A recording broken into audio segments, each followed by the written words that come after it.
కూటమి ప్రభుత్వ హయాంలో జరుగుతున్న అక్రమాలను బయటపెట్టారు బీజేపీ ఎమ్మెల్సీ సోము వీర్రాజు. లంక గ్రామాల్లో అక్రమ మట్టి తవ్వకాల బాగోతాన్ని మండలి సాక్షిగా వెలుగులోకి తెచ్చారు.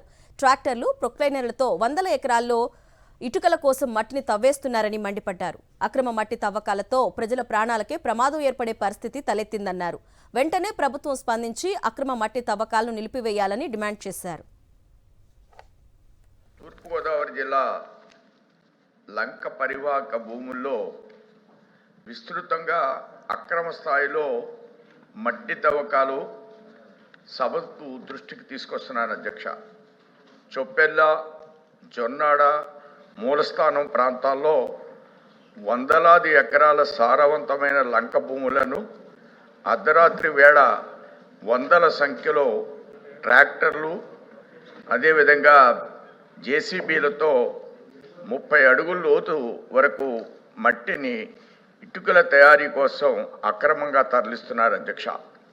జొన్నాడ ప్రాంతంలో సుమారు 200 ఎకరాలు, చొప్పెల్ల ప్రాంతంలో సుమారు 300 ఎకరాలు.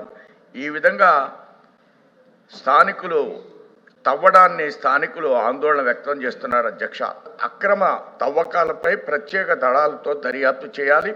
సంబంధిత అధికారులు నిర్లక్ష్యంపై విచారణ చేసి బాధ్యుతులపై చర్యలు తీసుకోవాలి.